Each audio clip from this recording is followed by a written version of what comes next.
And I want to give a special greeting. I heard there's a couple of dozen Hoosiers that are in the house. Proud of you all. And it's especially great to be here with a young man I've gotten to know over the last 4 years. Someone who I truly believe has emerged as one of the clearest thinking and brightest rising stars in the conservative movement in this country. Charlie Kirk for his great leadership of this movement. Great job. It really is great to be here with so many friends during such a special week in the life of our nation. And speaking of friends of mine, allow me to bring greetings from another friend of mine, a leader who has fought every day to keep the promises he's made to the American people, and a man who will never stop fighting to make America great again. I bring greetings from the 45th President of the United States of America, President Donald Trump.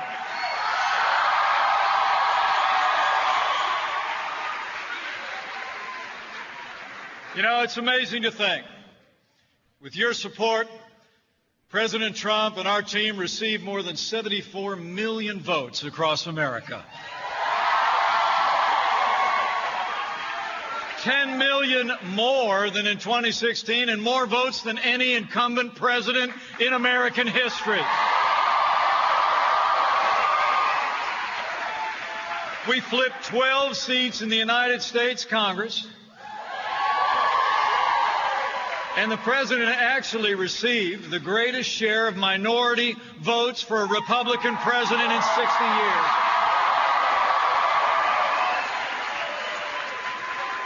And come January 5th, we're going to hold the line in the United States Senate when we re-elect Kelly Loeffler and David Perdue to a Republican majority on Capitol Hill.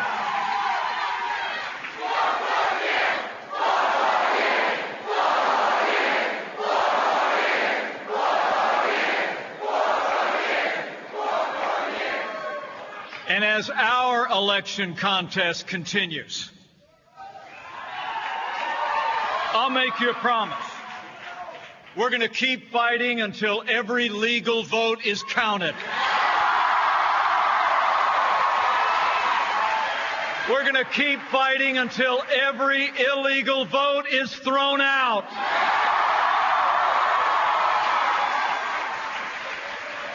We're going to win Georgia, we're going to save America, and we'll never stop fighting to make America great again. You watch.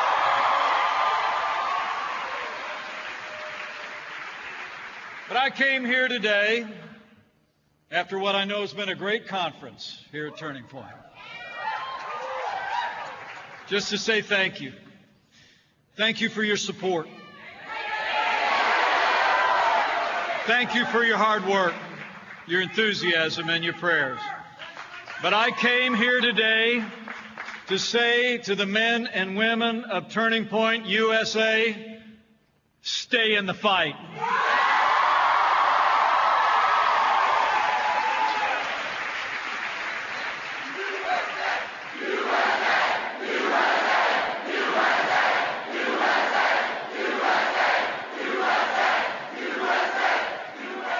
Stay in the fight for election integrity.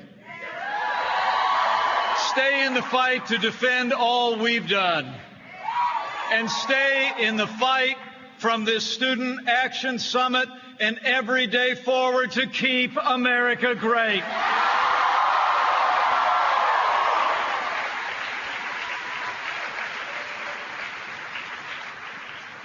It's amazing to think, with your support, what we've achieved under President Trump's leadership. Against unrelenting resistance and attacks from the Democrats, the radical left, and their allies in the media. We've made incredible progress. I mean, think about it. 4 years ago, we inherited a military hollowed out by reckless budget cuts, an economy struggling to break out of the worst recovery since the Great Depression. Terrorism was on the rise, and we witnessed a steady assault on our most cherished values. But with your support, under President Donald Trump, we rebuilt our military. We revived this economy.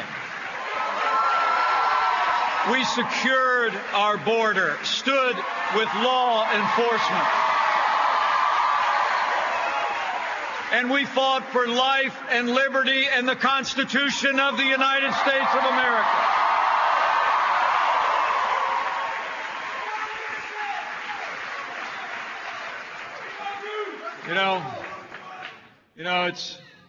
It's an honor to be your vice president, but the highest title I'll ever hold is DAD.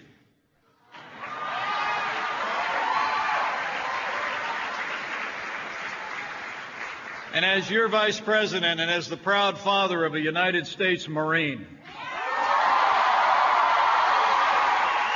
I couldn't be more proud to serve alongside a president who cares so deeply about the men and women of our armed forces. President Trump has actually signed the largest increases in our national defense since the days of Ronald Reagan. We're finally giving our soldiers, sailors, airmen, Marines, Coast Guard, and Space Force the support they deserve to defend this nation. True. And with that renewed American strength, we've stood with our allies and we've stood up to our enemies. We took the fight to radical Islamic terrorists on our terms, on their soil. At the direction of our Commander-in-Chief, the Armed Forces of the United States took down the last inch of territory under the black flag of ISIS and took out their leader without one American casualty.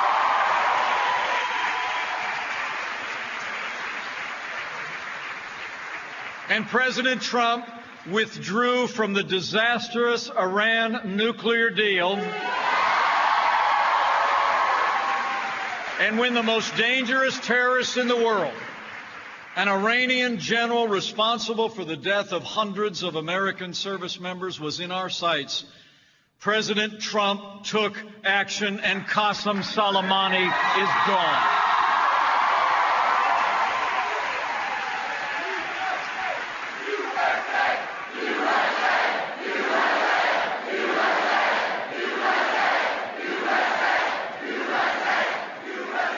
So we've stood up to our enemies, but we've stood with our most cherished ally as never before. Where 4 presidents in a row had made the promise to the American people, it was President Donald Trump who kept his promise and moved the American embassy to Jerusalem, the capital of the state of Israel.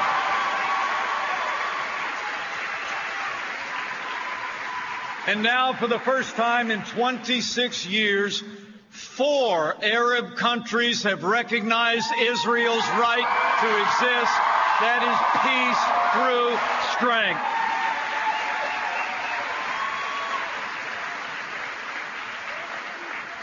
So we rebuilt our military and stood strong on the world for our allies and our ideals. And here at home, under this president's leadership, we revived the American economy. After the slowest recovery in 75 years, President Trump cut taxes across the board for working families and businesses.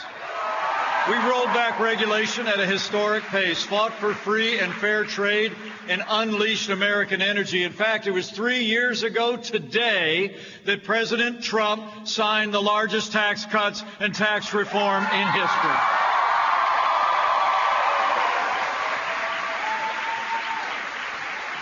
The result, in 3 short years, businesses large and small created more than 7 million good-paying jobs, and wages rose at their fastest pace in more than 10 years, and they rose most rapidly for African Americans and Hispanic Americans. The forgotten men and women are forgotten no more.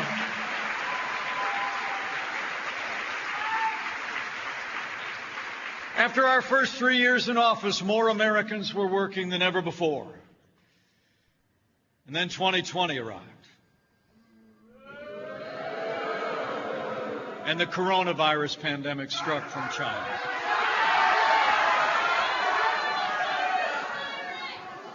And under President Trump's leadership, America responded. We launched the largest national mobilization since World War II. We reinvented testing from a standing start. We saw to the delivery of billions of medical supplies and equipment to hospitals all across the land, and we secured direct support for businesses and working families and developed new medicines that are saving lives every single day.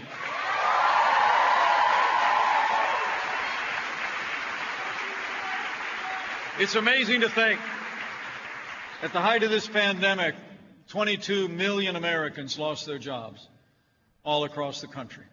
But because of the strong foundation this president poured, because of the unprecedented support for families and businesses, we've already seen more than 12 million Americans go back to work. We are opening up America again.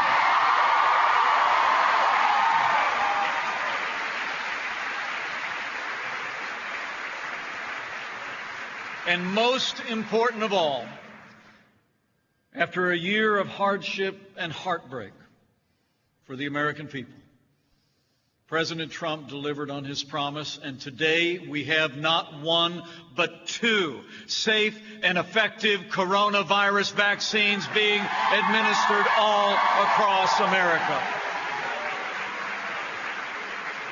Some said it couldn't be done, but in this season of hope, hope is on the way. And thanks to your president and incredible American ingenuity, under Operation Warp Speed, we have come to the beginning of the end of the coronavirus pandemic. It's a medical miracle and a promise made and a promise kept. So we're healing America. And all along the way, like all of you, we've been defending freedom. You know, I couldn't be more proud to tell you, as of today, this president has already appointed more than 220 conservatives to our federal courts at every level. And they are all men and women who will uphold all the God-given liberties enshrined in our Constitution, like the freedom of religion, the freedom of speech, and the Second Amendment right to keep and bear arms.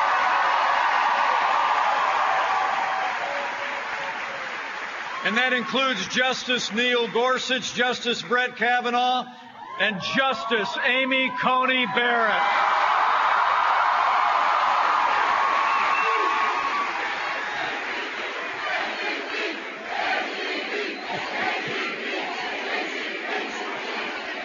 Isn't she great? Isn't she great? Didn't you like it in that hearing? They said to her, I said, what do you got written on that piece of paper in front of you there? She said, nothing, right?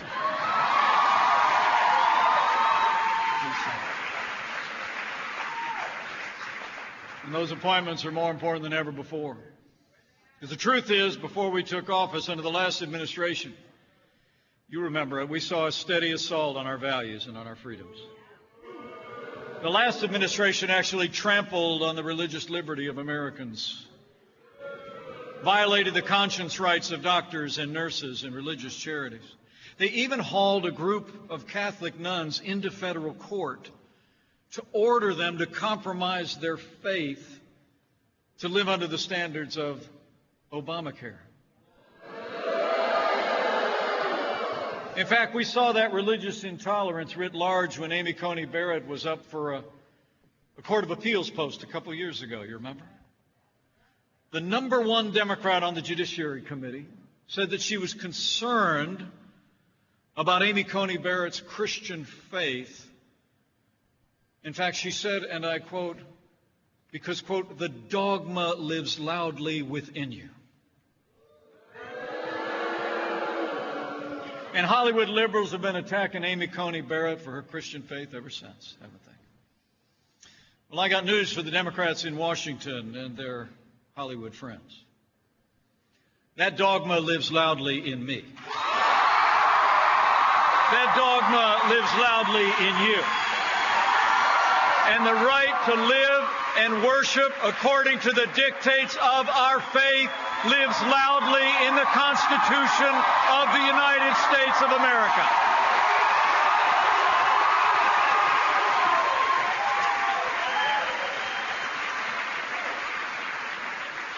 That's why these court appointments have been more important than ever before.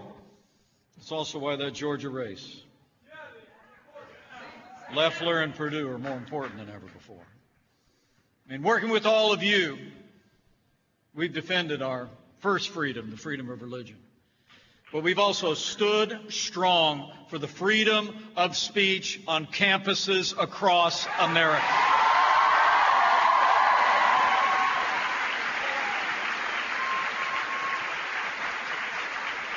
Justice Alito gave a speech a little while back to the Federalist Society. You ought to check it out. He said, and I quote, "We need to do whatever we can to prevent the freedom of speech from becoming a second-tier constitutional right."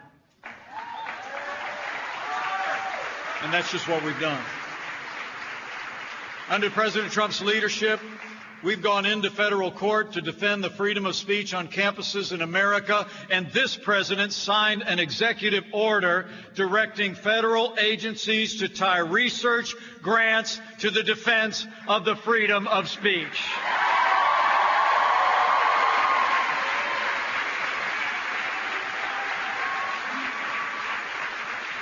TPUSA, we have to fight for the freedom of thought and the freedom of expression on our colleges and universities and campuses across America. Got to stand up.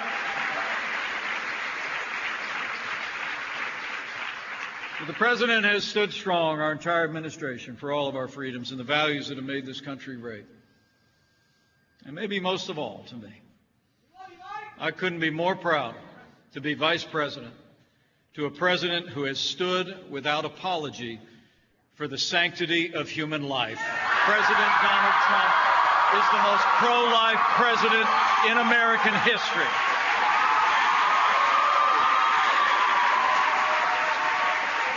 Good.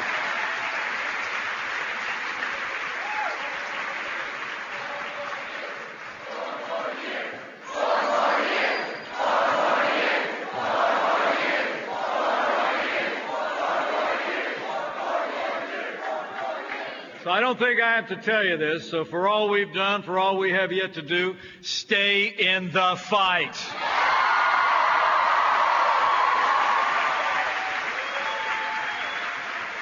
Stay in the fight in our election. Stay in the fight in Georgia's election. And stay in the fight every day that follows.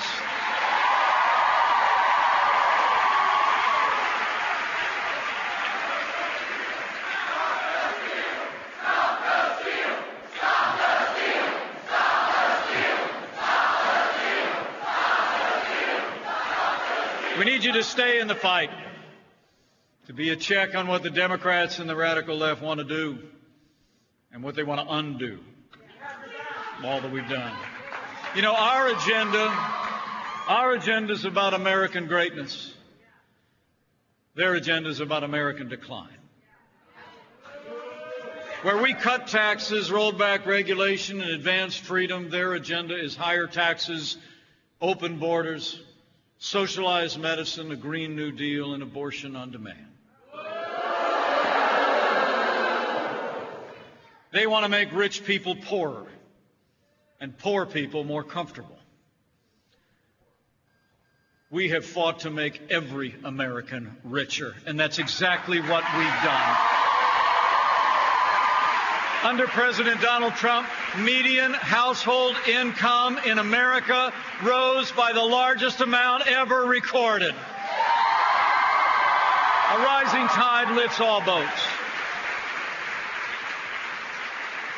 So men and women of TPUSA, you stay in the fight.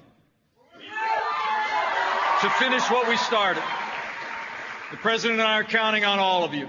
We need your voices. We need this energy. And we need your vision. We need you to stay in the fight for freedom, because the fight for freedom never ends. You know, my second favorite president used to say, freedom is never more than one generation away from extinction.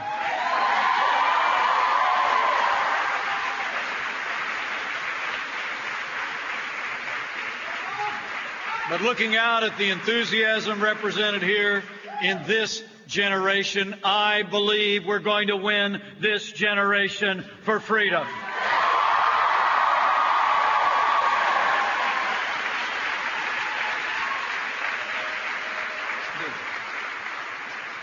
You know, today, Democrats openly advocate an economic system that has impoverished millions around the world. Under the guise of Medicare for all and a Green New Deal, Democrats are embracing the same tired economic theories that have impoverished nations and stifled the liberties of millions of people over the past century. But let's be clear. It was freedom, not socialism, that gave us the most prosperous economy in the history of the world.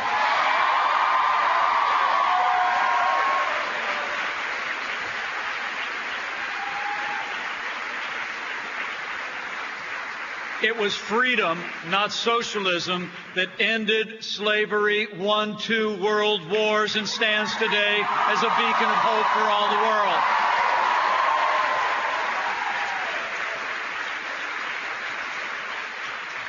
It was freedom, not socialism, that's moving us beyond the prejudices of the past to form a more perfect union and extend the blessings of liberty to every American, regardless of race or creed or color. It's freedom.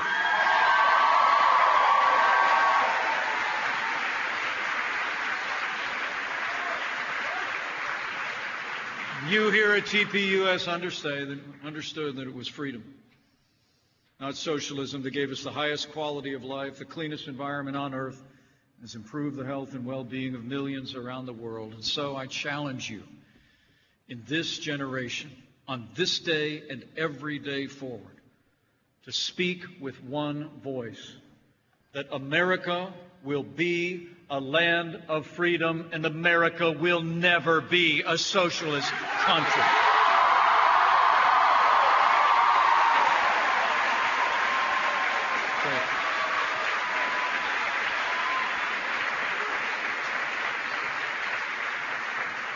So it's really great to be with you today, with this rising generation of conservative leaders.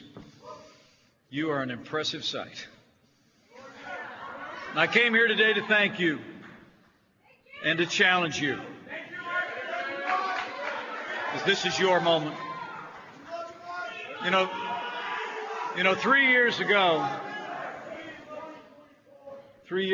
in Poland, President Trump declared, and I quote, "The fundamental question of our time is whether the West has the will to survive." As we gather here today,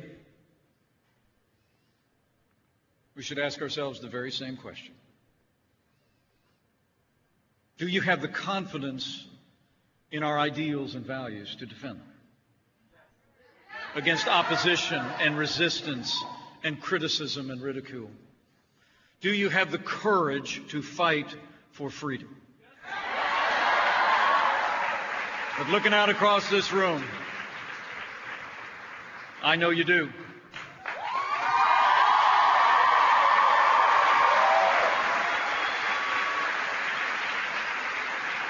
Because it's clear to me, I'm not just looking at the leaders of a generation or the future leaders of the conservative movement. I'm looking at the future leaders of America.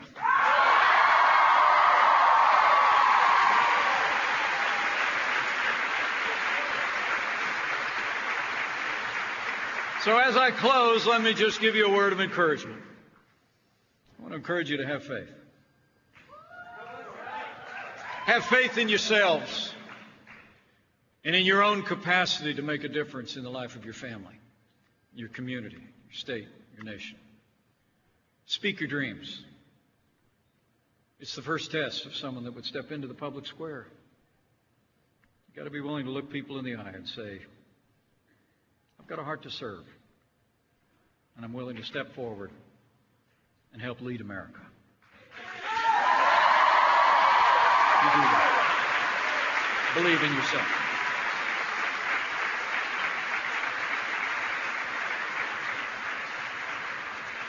And have faith in this president, who will never stop fighting, who built the biggest and broadest coalition of conservatives in the history of this country and is going to keep fighting to make America great again.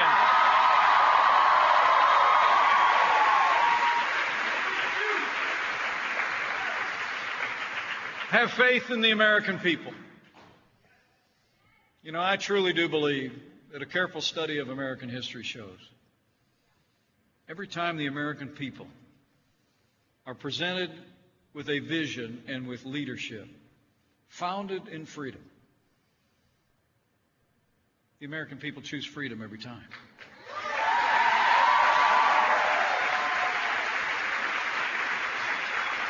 So as you return to your homes and stay in the fight and you speak up, be confident. Be confident in yourselves. Be confident in the leadership that we have in this president and all of us who serve around him. Be confident that the American people are ready, willing, and able. Inscribed on the side of the Liberty Bell is an ancient verse. It says, "Proclaim liberty throughout all the land and unto all the inhabitants thereof." When we proclaim liberty in these United States, the American people rally to our cause. You go do it.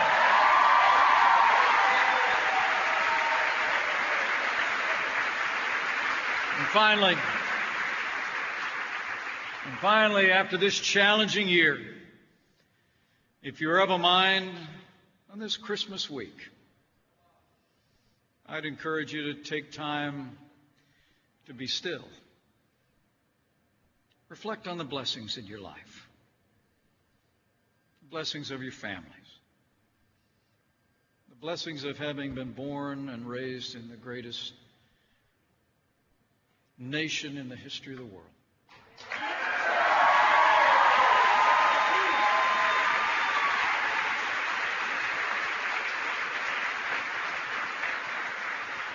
And also take a moment to be still, and if you're inclined, as we do at my house, come Christmas morning, take a moment to reflect on the grace that came to mankind, wrapped in clothes and lying in a manger so many years ago. For all the battles behind us, for all the battles we're in today, battles that lie ahead, we do well to remember here at this Student Action Summit that even youths grow tired and weary, and the young stumble and fall. But as the Bible tells us, those who wait on the Lord will renew their strength. They'll soar on wings like eagles. You will run and not grow weary. You will walk and not be faint. Proclaim that grace and run the race. And I believe if you do that, you believe in that dream that's in your heart to serve and to lead. And you trust the leaders that have been raised up this time in the life of our nation. Believe in the American people and put your faith in Him who has ever guided the destiny of this great land. I believe we're going to keep on winning.